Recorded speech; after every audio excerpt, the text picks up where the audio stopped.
Good evening, ladies and gentlemen. Thank you for being there. This is episode 9 in my series of talks that looks at the history of English detective fiction from 1920 to about 1960. This evening, I would like to consider the BBC and detective fiction. Rather than giving a potted history of crime at Broadcasting House, itself a very broad subject, I want to use some highlights to show how the radio affected the writers and their work, and in that way helped develop our genre. Remember, radio and detective fiction were growing up at the same time. Some people say that the golden age of both media cover the same decades. So it isn't surprising that radio, struggling to find its feet, was slow to pick up on the opportunities presented by detective fiction. Yes, there were the obligatory adaptations of Sherlock Holmes, but it was as if we didn't really know how to marry the two fast-growing fashions in our culture, the radio and the detective story. Even in America, it was the early 30s before writers recognised that a fast-moving, action-packed drama suited the 30-minute format. And often they took characters from the pulp fiction of the day, for example, The Saint and the Shadow.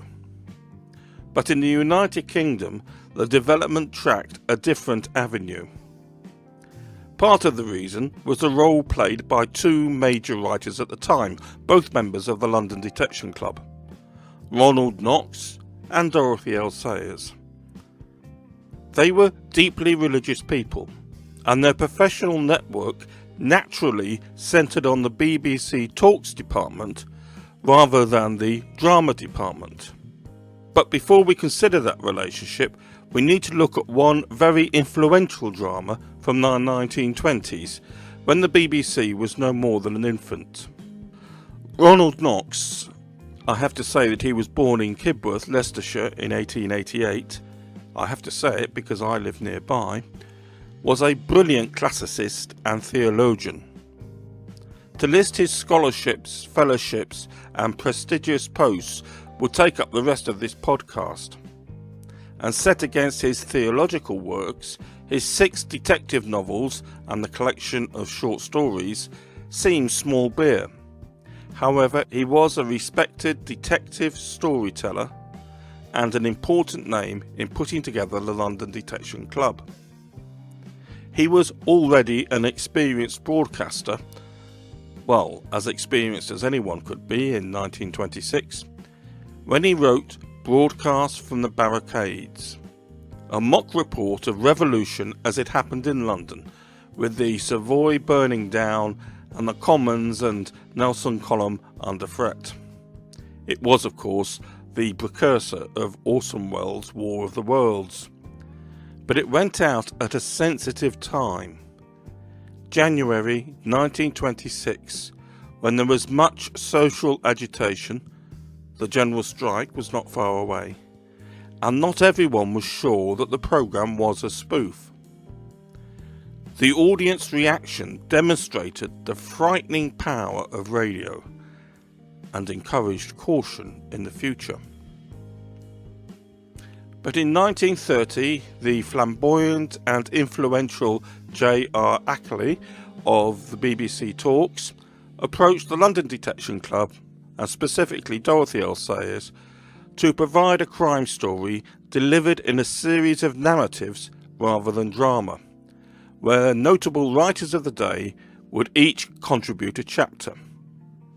The story was called Behind the Scenes, and each author, including Sayers, Knox, Anthony Berkeley and an emerging Agatha Christie, read their episode at the microphone. What a delight it must have been.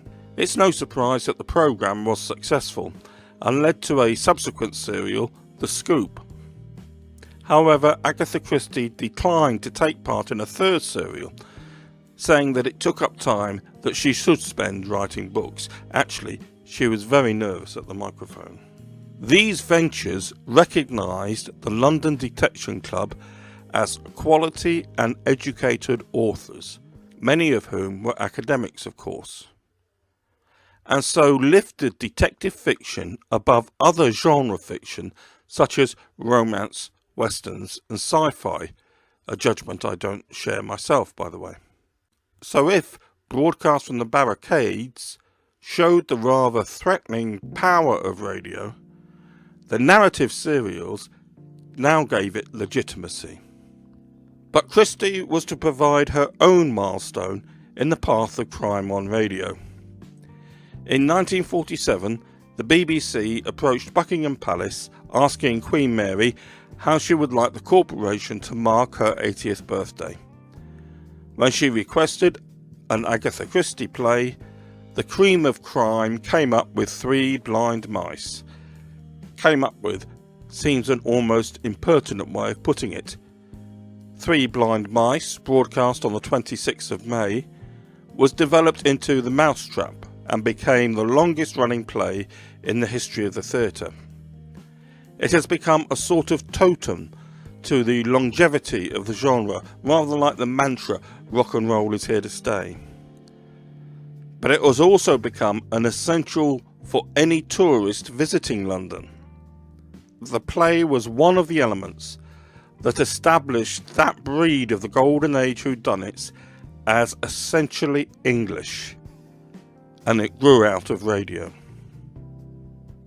Crime on the radio was now finding its feet, with drama slots in the 1940s, Saturday Night Theatre and Monday Night at 8, regularly posting crime dramas alongside more mainstream classics.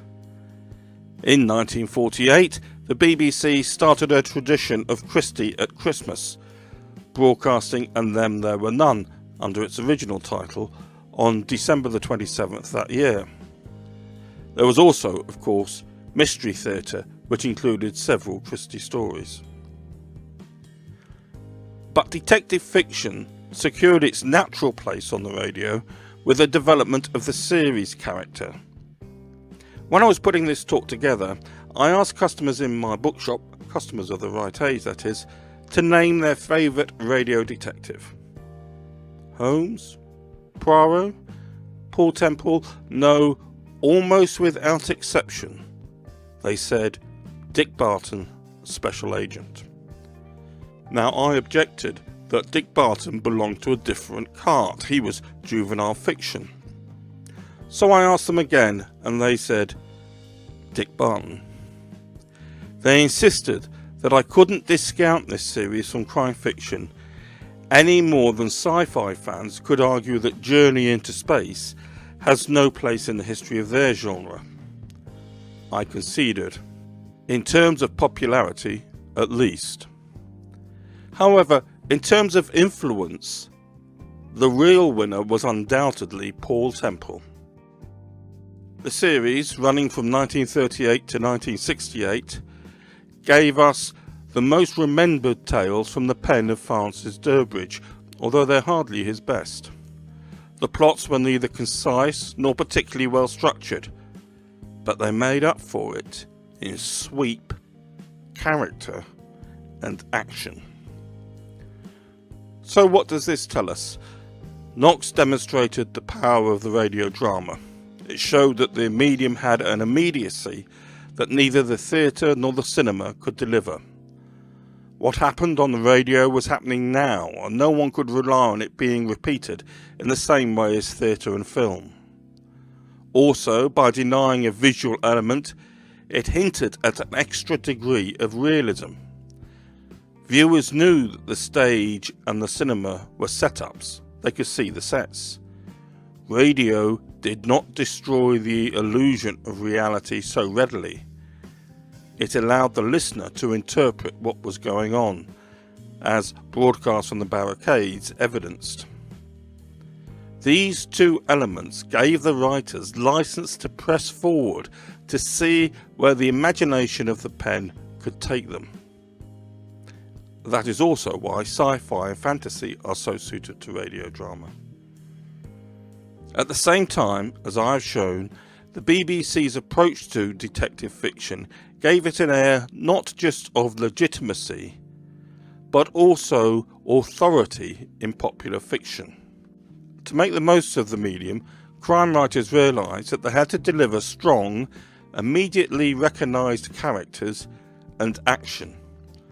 But what really set radio apart and certainly gave writers confidence to concentrate on storytelling was the speed of movement that continues today as radio's main advantage. If filmmakers move from a quiet Suffolk sitting room to the mountains of Switzerland, the sudden shift can jar. If you shoot a man on the floor of a film set, common sense says that you must do something with him. He cannot sensibly be cleaned up and gone in a couple of seconds. Radio, with the lack of the visual corroboration with the audience, allows producers to press forward with just a few outlines to provide the new context, and listeners are happy to accept the slightly drawn background and move on. And so the readers of the detective stories were educated by radio to accept that thrills and spills borrowed from sensational fiction could be delivered without necessarily slapdash writing. If you compare detective novels of the early 1920s with those of the mid-40s, you find, in the good examples, that the genre has become more concise and characterful, and that the writers have learned to deliver pace and movement in a literary acceptable way. That is not wholly down to radio, but radio was an important testing platform. But radio played its most important part by establishing a contract with audiences that transferred to readers. First, it established a standard. A good detective story had to be suitable for the radio. That was the benchmark, with all its connotations of public morality, robust storytelling, credibility, and most of all, taking neither the audience nor the readership for granted. In series fiction, the hero has to come back next week. It is safe to listen because right will prevail, and nothing very awful is going to happen to the characters you most identify with. Most of all, the BBC gave the public a sense of what was entertaining, and entertaining your readers is the best gift of all. Ladies and gentlemen, thank you for listening to episode 9 in my series of talks about the history of English detective fiction from 1920 to about 1960. Tonight I have been talking about the influence of BBC Radio on the genre. Please don't forget to like, follow, comment or share. My thanks to Freeze Effects for the royalty-free music. My name is Malcolm Noble. My website is malcolmnoble.com. I hope you'll take a look at it. The website contains a list of previous episodes in this series, should you wish to catch up. I posted this talk on the 11th of February and will upload the next one on the 25th of February. I hope that you'll be there. In the meantime, all that remains is for me to wish you a good night and God bless.